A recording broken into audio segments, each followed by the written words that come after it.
حاضرین محترم، السلام علیکم ورحمۃ اللہ وبرکاتہ۔ نحمده ونصلي على رسوله الكريم، اما بعد فاعوذ باللہ من الشیطان الرجیم ببرکۃ بسم اللہ الرحمن الرحیم۔ قال اللہ تبارک وتعالی فی القرآن المجید والفرقان الحمید،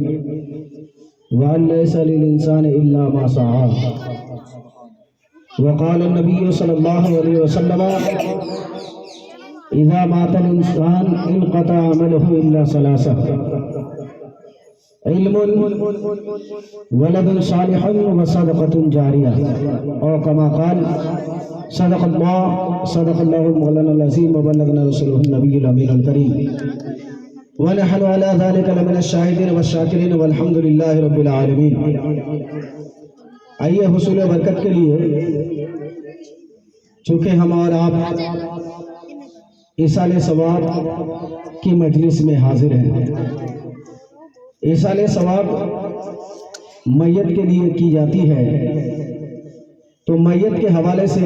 2-3 شعر آپ حضرات کے سماعتوں تک پہنچاؤں۔ اس سے قبل ایک مرتبہ پیارے نبی صلی اللہ تعالی علیہ وسلم کی بارگاہ اقدس میں جھوم جھوم کر درود شریف پیش کرے پڑھیں پاک اللہم صلی علی سیدنا شفیعنا حبیبنا مولانا محمد مبارک وسلم صلی اللہ علیہ وسلم علیہ یا رسول اللہ صلی اللہ علیہ وسلم۔ جب میت کو ہم لے کر جنازہ میں کندھا لے کر قبرستان تک لے جاتے ہیں، تو میت چاہے وہ مرحوم ہو یا مرحومہ ہو، یعنی اس کا تعلق چاہے میل سے ہو یا فیمیل سے ہو، وہ زبان حال سے کیا کہتے ہیں، سماعت کریں۔ جاتا ہوں میں دنیا سے، جاتا ہوں میں دنیا سے، مجھ کو نہ بھلا دینا،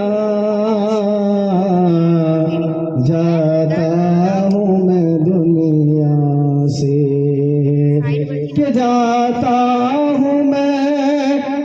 دنیا سے،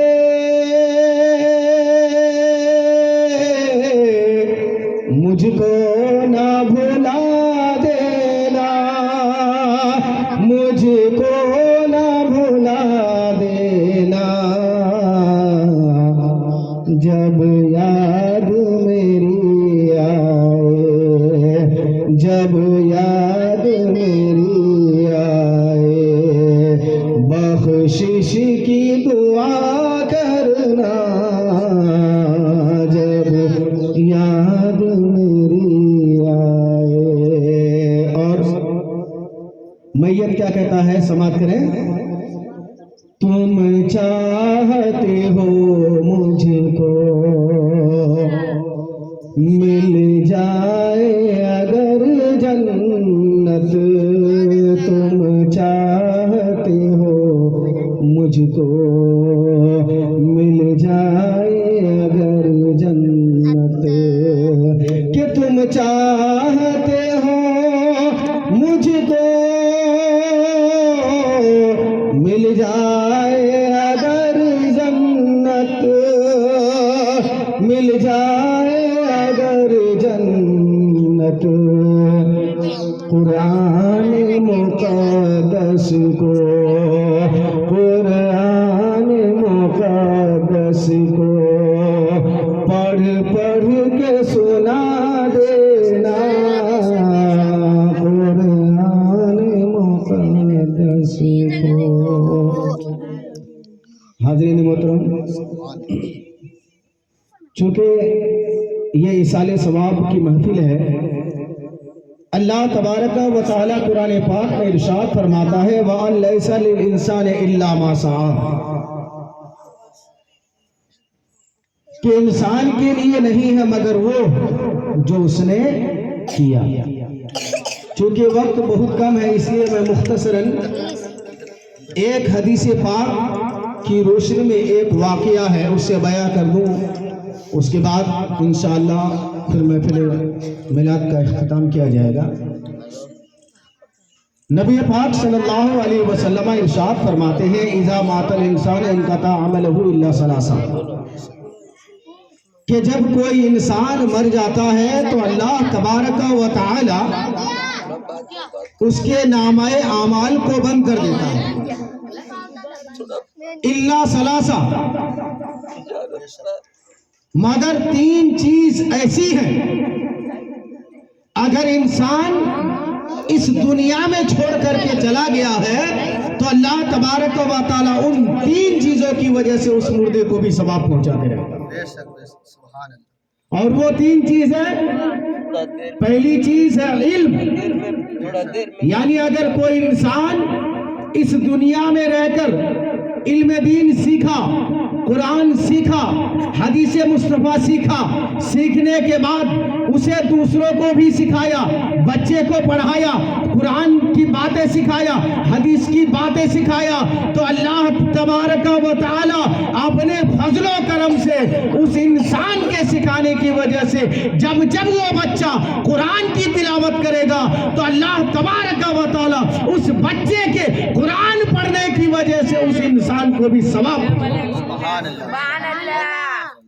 اس انسان کو بھی ثواب دے گا۔ یعنی ہمارے امام صاحب اور آپ کے امام صاحب جیسے مولانا شیر محمد صاحب ہیں،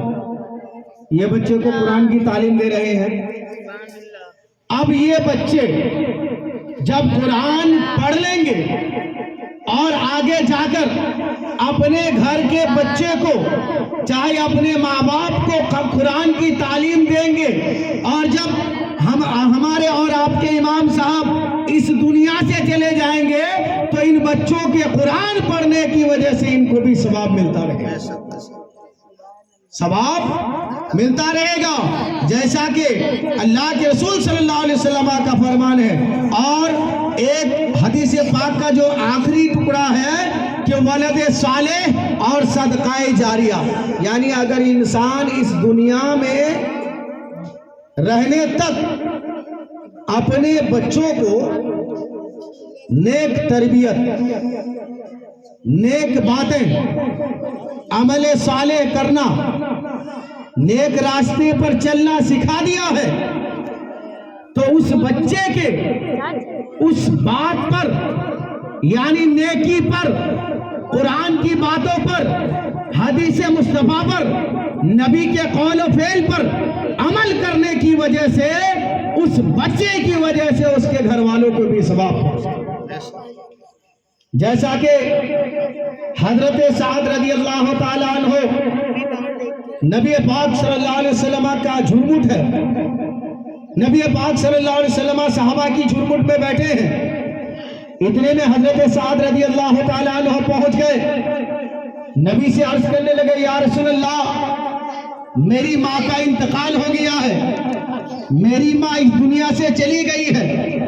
یا رسول اللہ میری ماں اس دار فانی سے کوچ کر گئی ہے، اب میں چاہتا ہوں کہ میں اپنی ماں کے نام پر کچھ صدقہ کر دوں، تو یا رسول اللہ کیا میرے صدقہ کرنے کا فائدہ میری ماں کو پہنچے گا؟ میرے صدقہ کرنے کا فائدہ کیا میری ماں کو پہنچے گا؟ تو نبی پاک نے ارشاد فرمایا یقیناً تمہارے صدقہ کرنے کا فائدہ تمہاری ماں کو پہنچے گا۔ سبحان اللہ۔ یہی وجہ ہے کہ آج ہم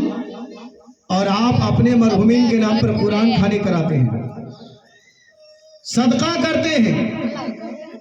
اللہ تبارک و تعالیٰ کی نام، اللہ تبارک و تعالیٰ کی راہ میں اپنے مرحومین کے نام پر ہم صدقہ و خیرات کرتے ہیں، یہ نبی کا طریقہ ہے۔ اللہ کے رسول صلی اللہ علیہ وسلم نے جب یہ فرمایا تو حضرت سعد رضی اللہ تعالیٰ عنہ نے ایک کنواں کھدوا دیا،